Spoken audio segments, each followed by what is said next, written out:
Wagwan, lovely people.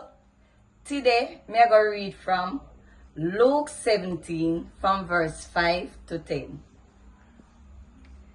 The apostle them did ask the Lord say, Lord, help with us in a more.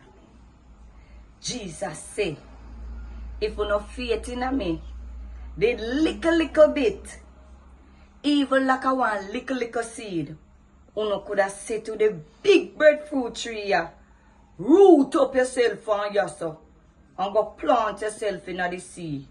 And it would have do what you tell it to do.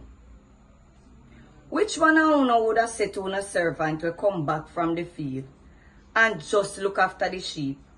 Come, sit down and yam. You not go quick for say, go and go look about me supper and fix up yourself and come serve me food.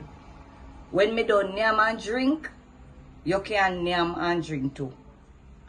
And you not think the master would have tell the servant thanks?